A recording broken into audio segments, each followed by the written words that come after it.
If you want to take a shot, take a moonshot. Uber black of the space. Space, yes, correct. Yeah.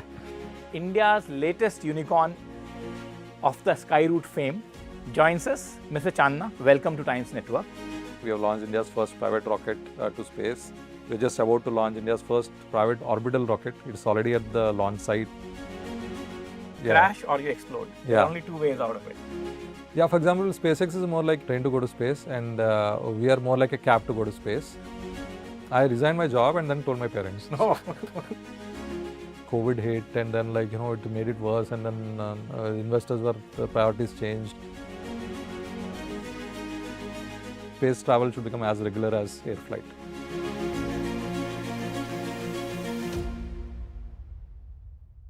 They started with just an idea. The world calls it a startup. They call it a labor of love.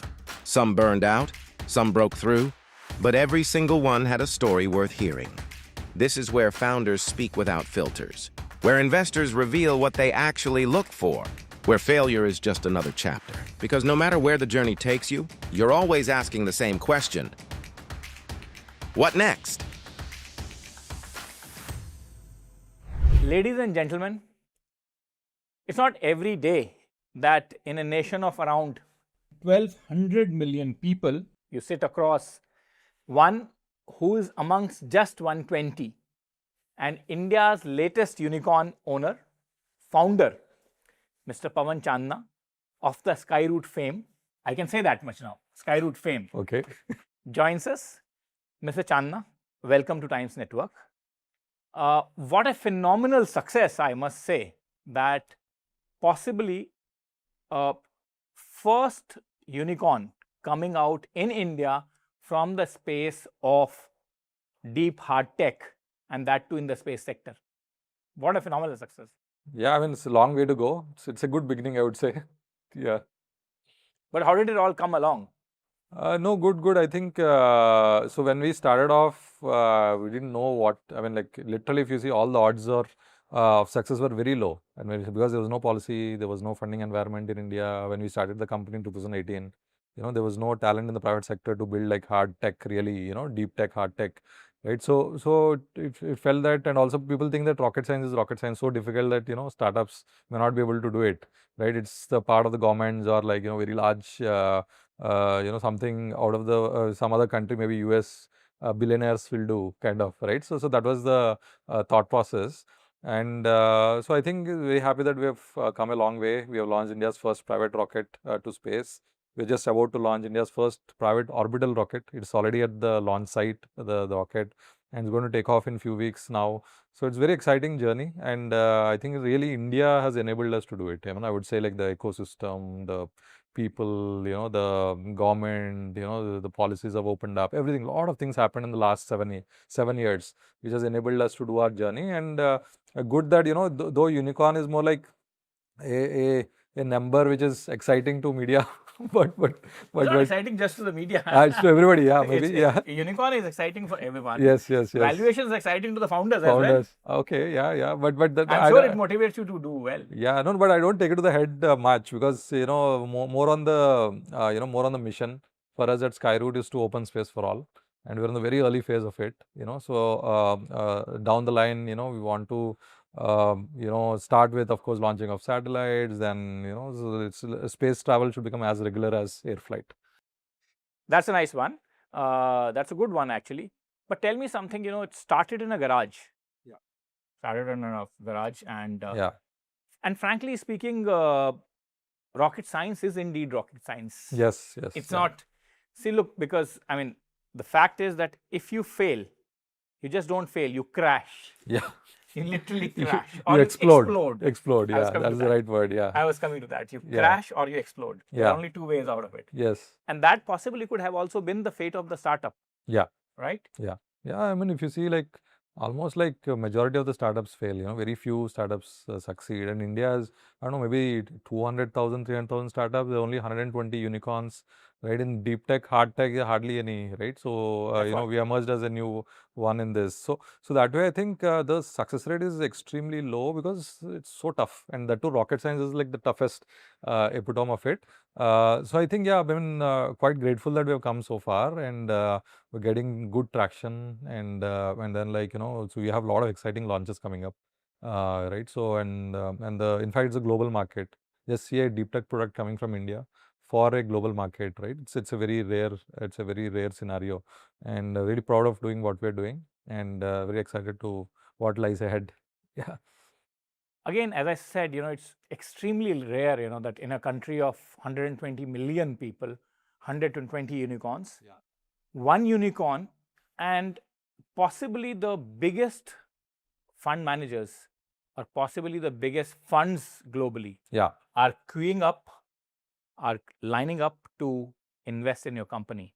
You have BlackRock behind you right now, currently. You have Temasek Yeah. behind you. Yeah. You have GIC behind you, if I'm not wrong. Yeah, that's right. Literally, the holy grail of the investing community globally. Yeah. Yeah, that's actually shows the potential that India in space can go global, you know. And this is not like, this is a new story in startup side, but if you see, ISRO has had tremendous success. For example, it has reached Mars in the very first attempt globally. Nobody has reached Mars orbit in the very first attempt. India did it. You know, we landed a spacecraft close to the south pole of the moon very first time in the world, right? And we did these missions at probably 2 orders of magnitude lower cost than anybody else. And it was also like, it's said that, you know, the Mars mission was done in a budget less than a budget of movie Martian, right? So this is ISRO has been a great success. So there is a story. legacy. There's a available. legacy, and now in the commercial side of thing, you know, so where like you have to be the best in the world. I mean, there's no option. You have to be, the best or one of the best in the world, to do it. So to emerge there, it's extremely difficult. Of course, we have gone to the journey, and it will still, I mean, like commercial journey is going to start because our commercial revenues, etc., is going to kickstart with our launches this year. So I think it's a exciting, rare, exciting, and it is good for the country, I think. Yeah. You are literally, as you speak and as you were speaking, Yeah. space journey should be as regular as taking a flight. That's a good quote unquote. Yeah. But you are literally on the trajectory of another very famous man on the planet, Mr. Elon Musk. Okay. Yeah. No, I think so whenever it's rockets, people associate with Elon, because in fact he has shown the world that, you know, some very complicated tech can be done by a startup. You know, that's SpaceX started as a startup almost 24 years ago. Now it's like it's having the largest ever IPO as we speak, right? It's a phenomenal and Mr. Musk journey. possibly would be the first trillionaire on the earth. On the earth, right? So I think so this shows that space is opened up space, I would say, because after SpaceX journey, a lot of governments opened up space because to private enterprise, you know, a lot of investment started coming to space. So he has literally boosted, he gave that momentum to the space sector thanks to him, and definitely, like, you know, what we are doing is has also, like, you know, from that journey that inspired a lot of things, like, you know, whether it is a policy, whether it's the opening up, whether it's investors, because they see that, you know, SpaceX can grow so big, that gives confidence to other investors also, like, you know, to actually bet on something really hard tech which is unknown typically. Yeah. So it's I think the journey has impacted the entire space sector, SpaceX journey in a big level. Have you met Mr. Musk? Not yet. You wish to meet Mr. Musk? Of course, why not? Yeah. So and what kind of conversation can you have with Mr. Musk? I mean, he's somebody very volatile with his commentary. Yeah. No. I would love to, discuss on the future of future tech. You know, so what's the next 30, 40, 50 years look like? You know, space, of course, is one part of it. There are a lot of exciting other tech stuff which is going to reshape, humans as we speak. So he has a brilliant foresight and and perspective of the future. So I think that would be a great chat. Yeah, I think amazing foresight.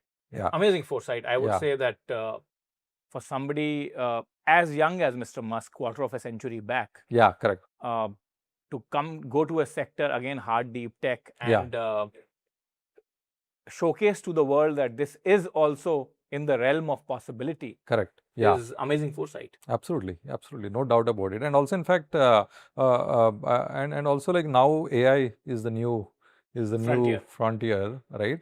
And also exciting to see that there is a huge link between AI and space, right? So for example, Elon announced 1 million satellites for compute in space. That means like data centers in space, which will expand the compute, which cannot be put up at scale on Earth, because it requires a lot of infrastructure to put a data center on Earth, and it's easier in space, and it has a lot of energy. Space is like 24/7 energy, right? So it's everything is linked now. I think like space, AI, and maybe even to some extent robotics are going to define the future, our future. And it's very exciting tech, and very good to be working in this tech. Yeah. Well, I'm glad this conversation has moved in the direction of AI. Yeah. A lot of people, Pawan, including me, I would say, are apprehensive about AI. People have genuine concerns about AI chewing up jobs, particularly entry-level jobs, particularly the fact that all the impact coming out of AI technologies most likely is not going to be positive, and it possibly has more negative connotations to it than positive.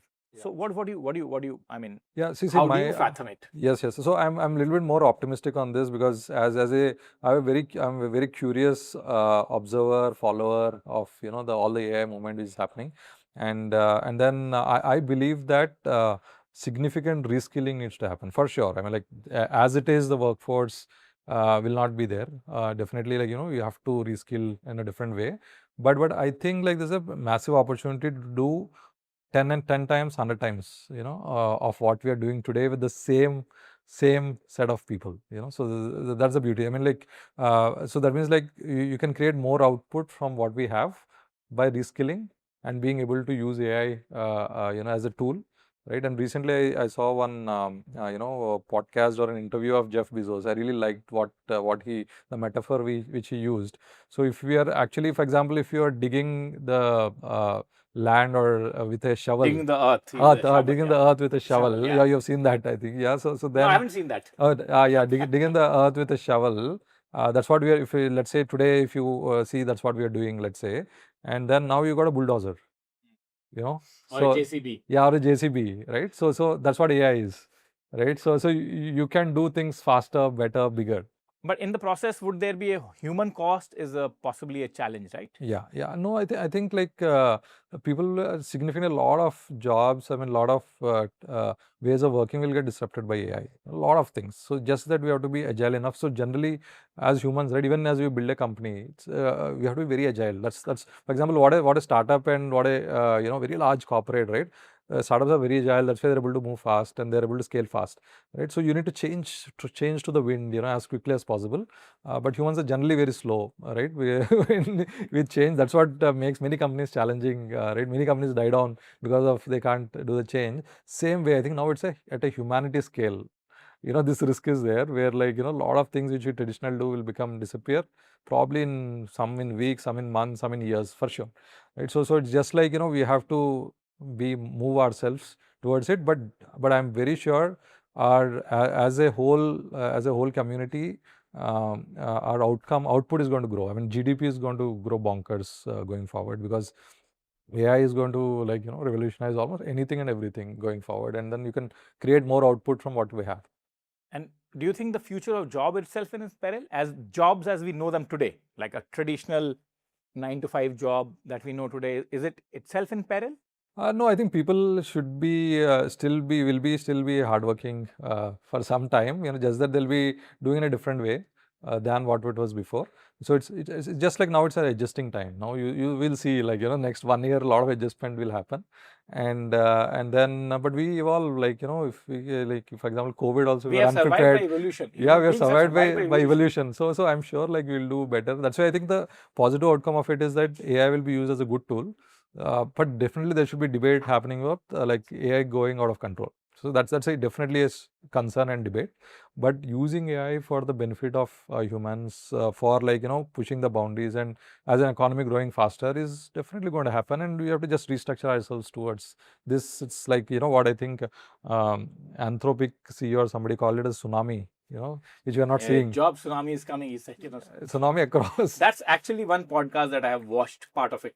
Is it? On yeah, The Economist, yeah, the Anthropic CEO. Yeah, That's one podcast that I've watched. Okay. Part of it, actually, not fully. Okay. That brings me back. IIT, deep tech, startups. Yeah. So I must confess that I have a friend with whom I have had, he's an IITian. Okay. He's IIT Delhi, if I'm not wrong, and he's a senior cop right now, senior civil servant. Okay. Yeah. So I've had a debate with him for a very, very long time that IITians have had the best of the world created by the state. Yeah. I will not call it largest because it's investment. It's the investment in future. Yeah. However, many of them actually took that largest or took that investment, let me put it like this, and migrated to the greener shores. Absolutely. Greener pastures. Yeah. But some like you, and probably at a later stage in the IIT evolution also, dug in the heels. Yeah. You dug in the heels. Yeah. And hence you have come up with a path-breaking, or I would say possibly history-making initiative and a history-making venture. So you think that entire paradigm shift is also happening in our tech institutions, etc., where instead of migrating, the best and the brightest are digging in and trying to build an ecosystem that was previously non-existent in the country. Oh, definitely, yes. I think it's increasingly, in fact, at Skyroot, we see an increasing set of people wanting to come back. They have done great stuff in the US or Europe, and then they want to come back to India because opportunities are calling here, and then it's exciting, and home country is home country. And then I'm very sure for per unit earning, India has a better quality of life for sure. I mean, so I think that way there's a lot of, I think, from brain drain to brain gain started, I think. And we are also early in that phase, where I decided I don't want to go abroad because I found India exciting. I mean, a land of I found it I thought it would be a great land of opportunity, and then it's really fine. That decision really helped me because we are what we are today because we are an Indian company building unique stuff with Indian talent, with Indian tech, and with the Indian ecosystem and going global. Let's say it's a really exciting journey which only happens because we are from India.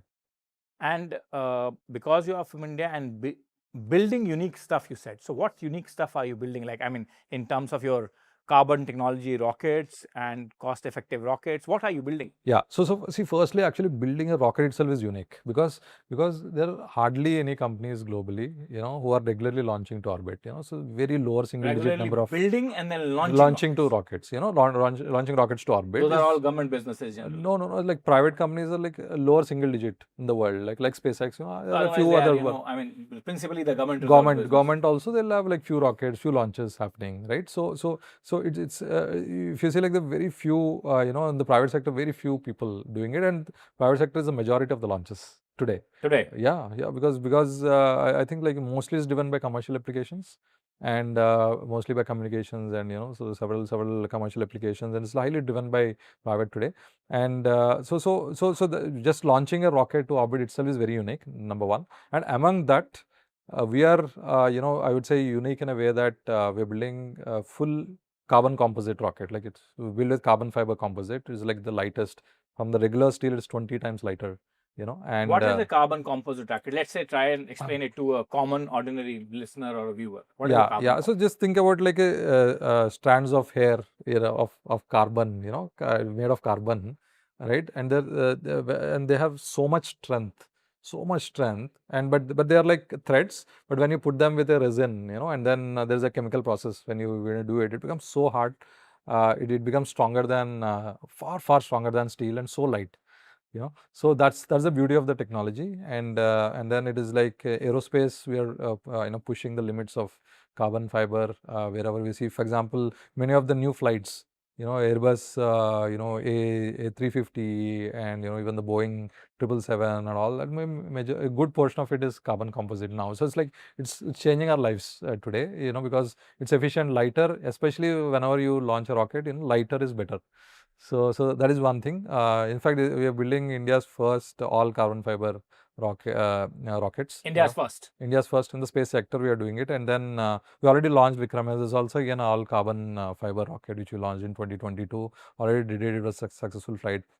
And then in the world also, like very few people doing it, and so that is one thing unique. And then we are using rocket engines. We're building using 3D printing. So once upon a time, it used to take like hundreds and thousands of parts to be welded, shaped, formed using conventional manufacturing. And then after several initial first engine will take like a few years, and then you go and then test fire the engine, and then if any change you have to do again, right? So so this whole cycle has gone. And with 3D printing, you can build an engine in few days. Everything printed within that with metal, really strong metal, high temperature metal.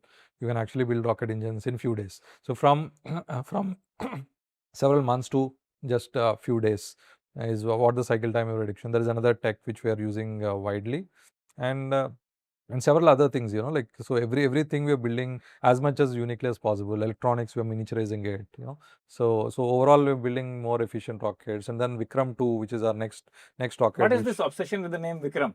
Yeah, everybody said that it's Vikram Sarabhai, is it? Yeah, of course. Yes. So in fact, is it a childhood hero for you? Definitely, yeah. Not childhood hero, I would say, but like after joining ISRO. Okay. Yeah, so heard of Vikram Sarabhai, but like after joining ISRO, like I worked in Vikram Sarabhai Space Center. Okay. Right. So that was your workplace. Yes, and also worked at a place called Tumba. I used to work several days there, and that is the genesis of the India space program. It's a small fishing village in Kerala where Dr.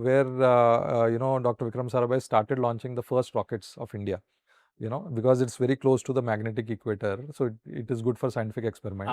And then used to launch from there. Trajectory is fine from there. Yes, fine from there. You can study like atmospheric events, like which is good with small rockets. And then and then he started as a like a garage. Their garage was a church. Okay. A small church there where the initial scientists started. So I was really deeply inspired by that journey.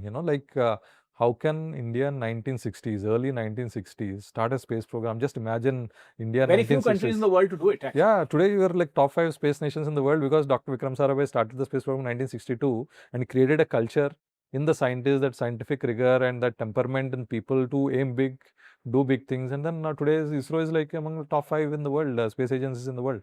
So I think that seed and that initiative, I would consider it as like a entrepreneurial initiative. At that time, convincing on the government rubric where, even that time, you had to get funding from the government. You have to convince that. I can imagine how difficult it would have been to convince somebody at that time in 1960s to start a space program. And with such meager resources at the disposal of the government also. Government also. Yes, absolutely. And then he brought in some really good people. Many people came from, studied from Purdue and, they at that time. And then they did PhDs there, and then they brought back, and they're the initial scientists who build the space program and putting talent together, putting the capital together, getting government permission together, right? I felt very inspiring, and it happened in 1960s. So what we're doing is nothing compared to what Dr. Sarabhai has done, and what we are doing is only is possible because Dr. Sarabhai started in 1960. So 60s, right? So that's where like that inspiration was that we should the rockets are a tribute to him. Because he has started the space program, and because of that, we are able to do what we are doing today. I was coming to this word tribute. There's another government institution about which we were talking about other than IITs, and that is ISRO. Yeah. You were a young worker at ISRO. Yeah. So this ambition took seed there, or this ambition was there right from the childhood, or right from the beginning in your schooling, or your family comes from an entrepreneurial background? What is it? I mean, what gave you this idea? Yeah. No, I think now $1 billion idea. Yeah. So now from the school days, I always wanted to start a company. From the school days. So I had this entrepreneurial ambitions because I really liked entrepreneurs. I felt like they create employment, they create a lot of impact to the society. They create wealth. Yeah, they create wealth and they create infrastructure. It's very, very important. So I think I found it deeply inspiring that what they do, entrepreneurs do. And I thought probably I had an ambition to start it, but I thought like probably in school days I thought you need so much money to even start something. Then I entered IIT. Then everybody wanted to start companies. At that time is like a start of the startup revolution in India. Yeah. So that was the change time. That was the change time where I realized that okay, an idea is enough to build a company. So that whatever ambition really became concrete that you can actually start a company. And at a point of time, I didn't even while passing out of IIT, I thought I will not sit for placements. I will start some company. But I thought like what will I start? I didn't really get a really some good anything exciting for me. And for me like space was super exciting, rockets were exciting, and ISRO came to campus luckily. And then applied, got into ISRO, and then like the journey started at ISRO. I was really super excited with the tech at ISRO to a level that I wanted to retire at ISRO. And then like but this entrepreneurial ambition and then the passion for rockets both together probably made me get that idea that why don't you start a rocket company. And one fine day it's like a lightning strike. I got an idea that When? Yeah, I mean like that lightning strike happened when? Yeah, so it happened like before it started the company, if sometime Around before 2018. yeah, around that time. And then How long were you in job? I was in 6 years there. So did they allow you to quit easily? Yeah, I mean, like, see, there's no too much restriction in the government in general, so, because nobody quits a government job. So it's very rarely it You happens. must be the- It gets a lot of attention, but yeah, but it's very rarely done. And most people who join ISRO retire at ISRO, Yeah, like how yeah. I was thinking, right? So that way, I think it just happened. And thanks to the entrepreneurial ambitions from childhood and then IIT giving that reinforcement that it can be done. So with that, I was ready for all risking everything. I was ready for risking like anything. Even if I don't risk capital, I'll survive with whatever like savings I have. I thought like policy may take 10 years. I will wait for 10 years. We'll do something. So I was all in. And because I found that this is very important for the country, it's very important for, it's a very important company for India, for the globe as well. And then it needs that kind of a, that risk taking ability. Appetite, Appetite, and then of what course was the inspired reaction of by. your family? I mean, your wife, your children. I was not married when I started. Okay. So I was 27 years old that time. So I was not yet married. So only Parents? yeah. So parents, in fact, what I did is I resigned my job and then told my parents. No. So you didn't tell them before. before, no, I've been telling them that I want to start a company, but they didn't take much seriously. Maybe he'll say may or may not, right? But then then once I quit my job, then I told So them. were they angry? Not angry, but they were shocked, kya ho raha hai? And but then like, because my dad was also once upon a time was an entrepreneur. And he started he's a civil engineer. He started like the first civil engineering consultancy of the town which he was in, and then like, build some hospitals and all that, Then he got a government job and shifted there because of the safety and safety net of a government job.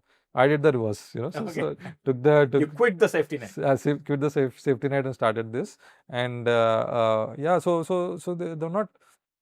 So their concern was like more like, so my kid has studied so hard, got Yeah. into an IIT, got a job which is well respected, why we should start all again, then it'll take the toll on the health, because the success rates were very low in startups, right? Absolutely. So everybody thinks that, there's a very, I mean, you have to undergo so much of stress to build a company. So they're more concerned about health and, my thought process there. But over time, like they, in fact, they were very supportive of this. And then like, You live with your very parents? proud now. Yeah. You live with your We're in parents? the same city. I used to live for almost first 4 years of 3-4 years of Skyroot journey. I used to live with my parents, and then like, I got married, and then, and then we still live in the same city, but I moved towards my factory, so closer to that the I don't factory. want to closer to our factory, so that I don't want to travel so long, so that, keep it Yeah. nearby. Traffic is getting a mess Yeah, mess. everywhere. It's a new problem to solve. Yeah, it's a new problem to solve. Yeah. It's messy even in Hyderabad. It's of course Oh, messy in crazy. Delhi, Bombay, Bangalore. Absolutely.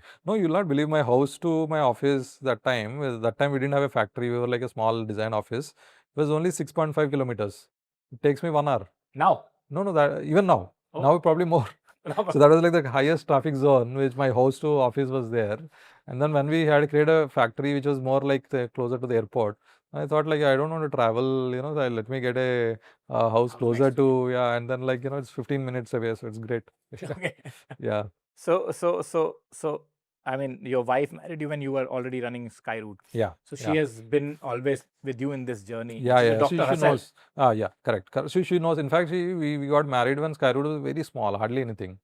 Right, so she was also ready for all the, all the Rigor of a startup. Absolutely. So it was all like, nobody expected that, we can build a success. None of, including me, So of course the aspiration was there, but if you see, like, all the odds of success were very low, considering, where we started, when we started, But etc. what I mean, in this entire journey from 2018 to this period now, almost 8 years, was the biggest low point, like when you thought that, I've had it. No. I actually see, as I told you, right? So I was ready for, like, giving more than a decade and, like, of the worst scenario. So I was prepared mentally. So everything was better than that. What happened?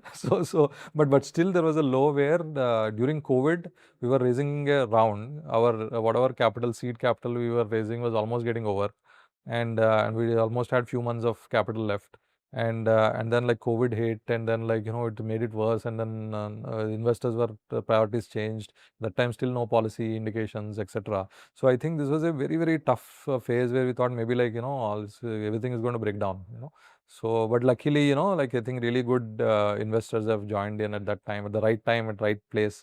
And then we closed our Series A funding at Skyroot, and then even our, like, there was a phase where, like, our existing investors gave some loans to, to start to keep that phase until we close the round, right? So it was a tough, very tough journey, because and what was the high point? High point was the launch of Vikram-1. The last month? Launch. No, that was in November 2022. Ah. Yeah. So that was a So that principally catapulted Skyroot into the trajectory where it is, and the investor confidence grew. Yeah, in fact, strangely, we raised the largest deep tech round in the country 2 months before the launch.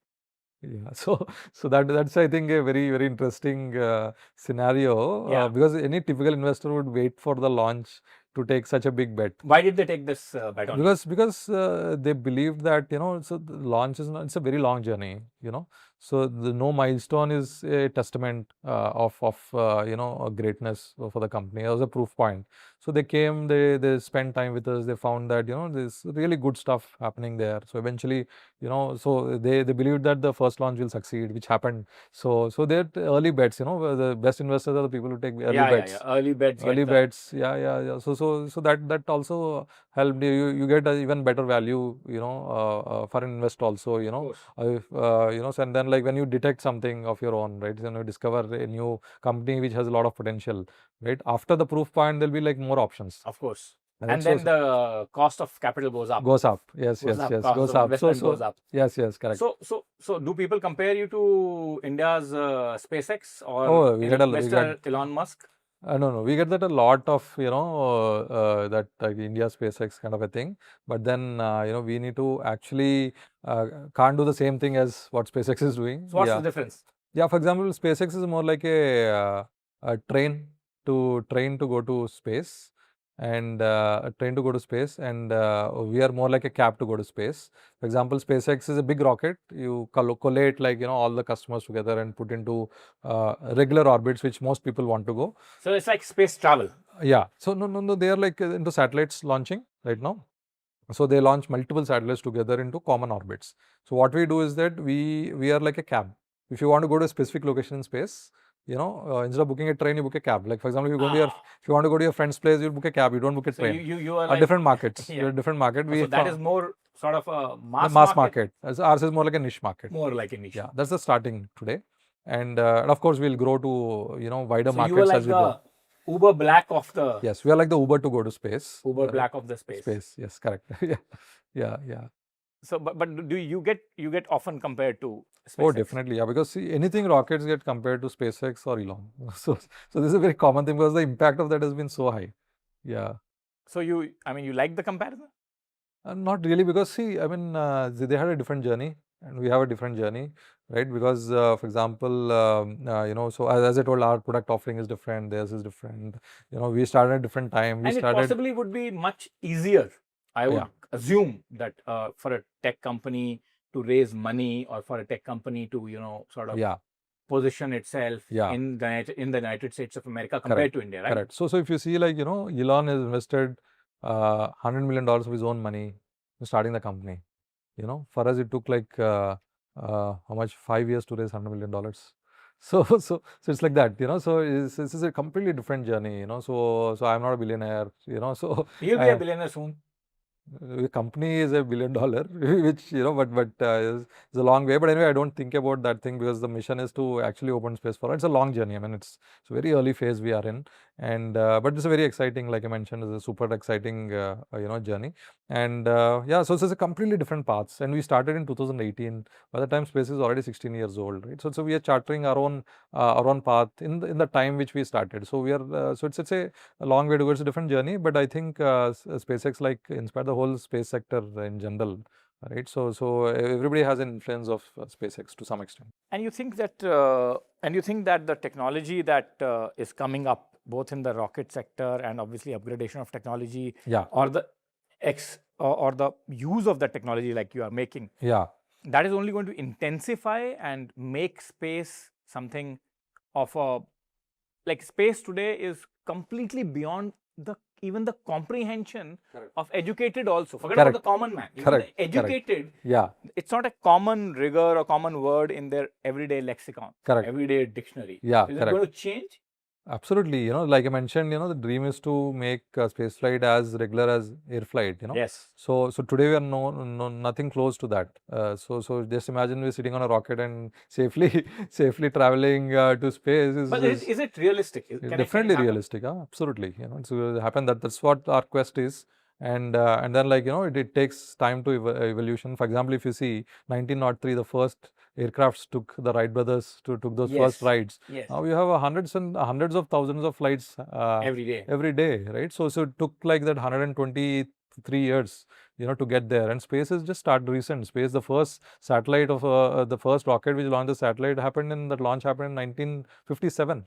So it's like a much smaller, like still 70 odd years industry, right? So you still have like a long path to possibly go. the technology that is needed to go into space or traverse the space is of a much higher intensity or degree compared to even a flight. Yes. Oh, definitely. Of course, it's a much complex thing, but it's not against physics.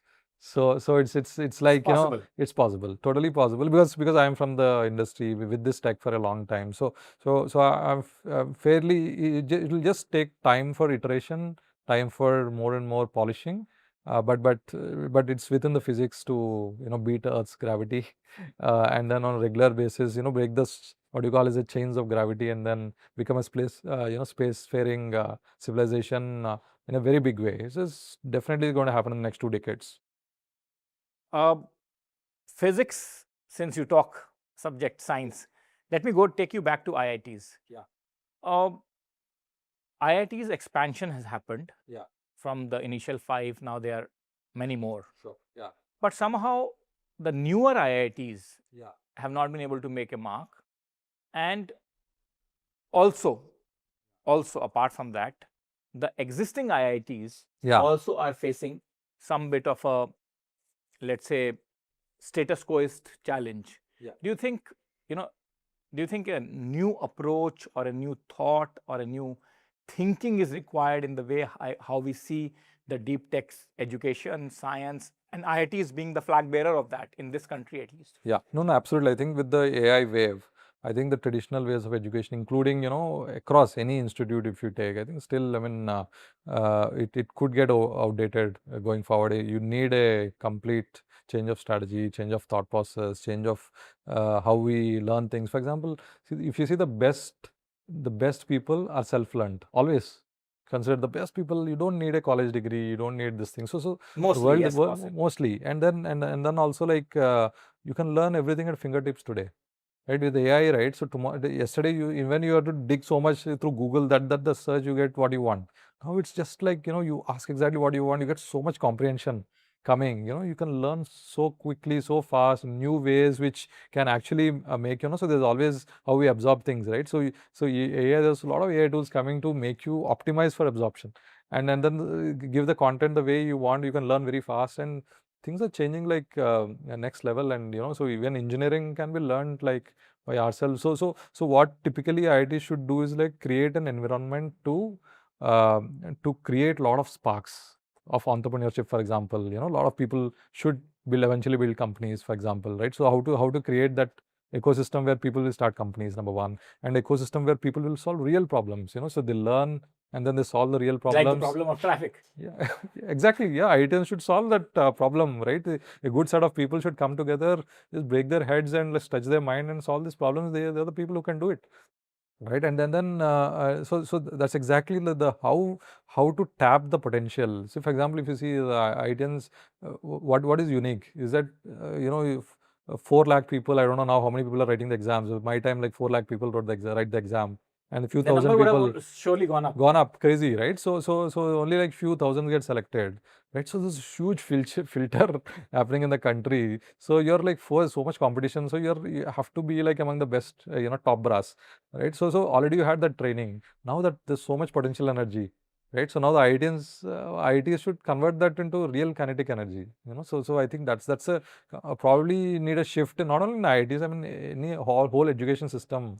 I think we need to I create. talk about IITs because, as I said, IITs are the flag bearer in this country, at least, of the technology, of science, and even to an extent, the higher education. Correct. Because other than the IITs in this country, the most recognized brand possibly is IIM. Correct. So these are the two brands that are globally recognized, and once they are on a CV, it automatically finds global recognition. Absolutely. That is why I say that, do you think that IITs today also are in a sort of a throes of a very challenging atmosphere, and they need to, as an institution, quickly evolve to face the newer set of challenges? No doubt, So I think it should evolve, and then in fact, like this year we have been like we've hired like a really good portion of talent. Probably the largest deep tech hires from IITs. This year we have like phenomenal people, coming and joining us. But yeah, definitely, why can't we have like more industry ready? So now we'll spend a lot of effort in them to make them like really even far better and more suitable for us. So even it can be probably even done by the institute as well. So I think that evolution will happen, and especially like with a lot of force from AI, right? It's a lot of jolt, happening across, including education, and IITs, like you said, are the flag bearers. So definitely, I think that evolution should happen. But what I see, right, there's a good portion of people working towards it. When you see the young generation of IIT professors, some of them like have really amazing thoughts of how to have like a completely new system. But I think it will take time because, like I said, like evolution always takes time. So change takes time. And it's challenging. It's challenging, definitely challenging, but eventually it will definitely get there. Yeah. And unfortunately, we speak about IITs also at a time, unfortunately, when the whole education sector or the exam sector, particularly the test of the merit, if you call that, appears to be in a sort of very muddied waters right now. I mean, with paper leaks and children, the whole testing agency. Yeah. So do you think that the entire process of testing the merit, so to say, in this country needs a reevaluation? Definitely. I think same like how evolution is required in learning, how things are learned, how students are learned in an engineering institutions, including the IITs, even the way to evaluate also changes, right? So because see, tomorrow, just imagine like an AI agent can be a better engineer than today's engineers within a year. Surely.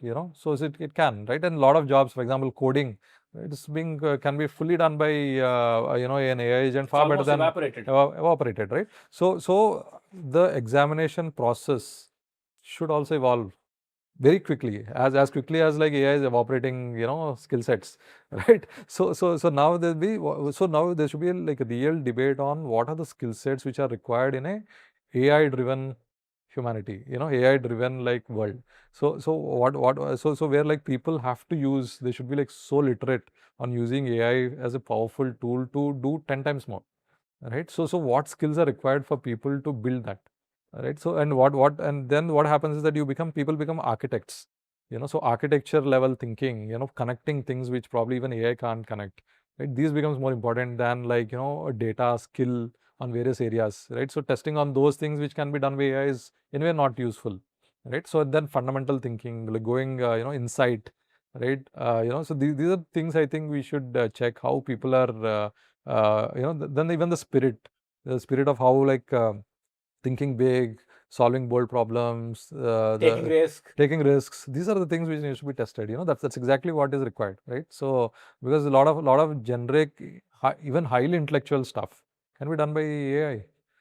So I think this needs to be huge change, literally in how evaluation is done, how education is done, you know, and how work is done. So it's literally across the board. Yeah. Let me ask you my final question of this round that we Okay. started today. Yeah. Before we wrap up. Yeah. What do you think it would take? Like, this is a technology that is taking people to space, or let's say making space more egalitarian, Yeah. access oriented, etc. What would it take this kind of technology to change the life of our teeming millions? What would it take? How do you adopt this technology to change the life of our teeming millions? Yeah, fantastic question. So literally, space has always been about making Earth better.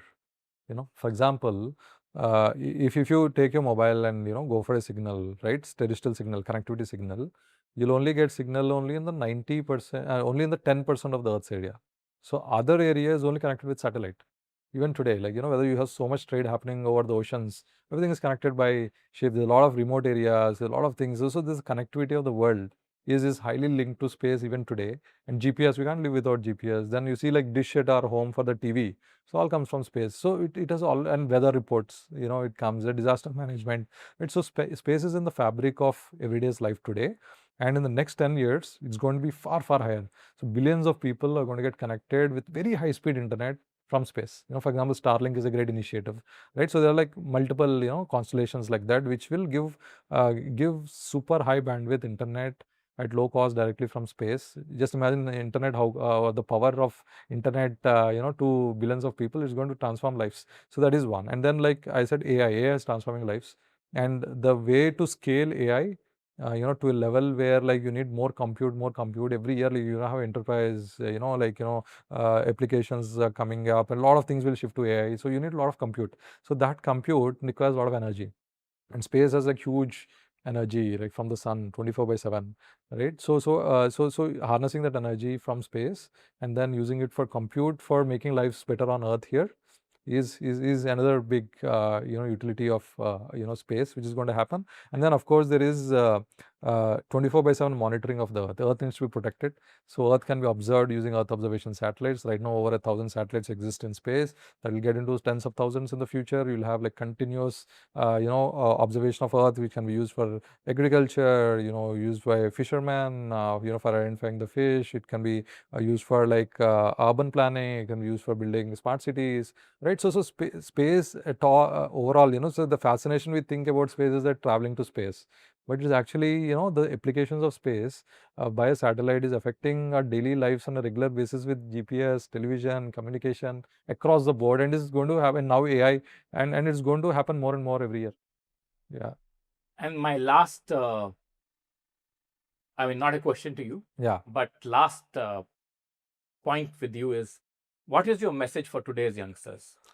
Yeah, I think like my message from all the learning so far is one thing is that always think really big, and then like most people think that if they want to start, so even before that, I think for many people want to start companies. You might have a lot of friends who wanted to start companies, may not take the first step, right? So I was very few people who took that first step, right, and then took that risk.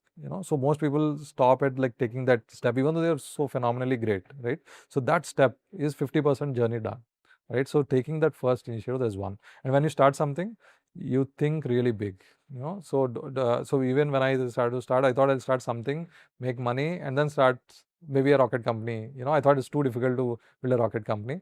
But then I realized that's not a right approach. Just go all in. If you want to take a shot, take a moonshot.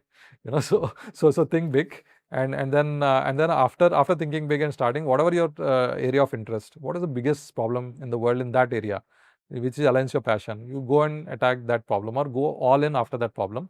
That is always thinking big. And the last thing after that is definitely, earth is going to drag you down. Everything is going to drag you down. Like, you'll fall down, you'll have a lot of challenges. So get up and persist, keep persisting. That's it. I think these three things, if it is done, I think, phenomenal impact it can create in society. And a lot of, it basically taps the potential of all of us, which is already exists. Yeah. Pawan, thank you very much for sparing your time.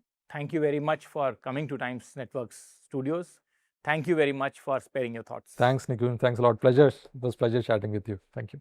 If you like this video, then like, share and subscribe to Mirror Now.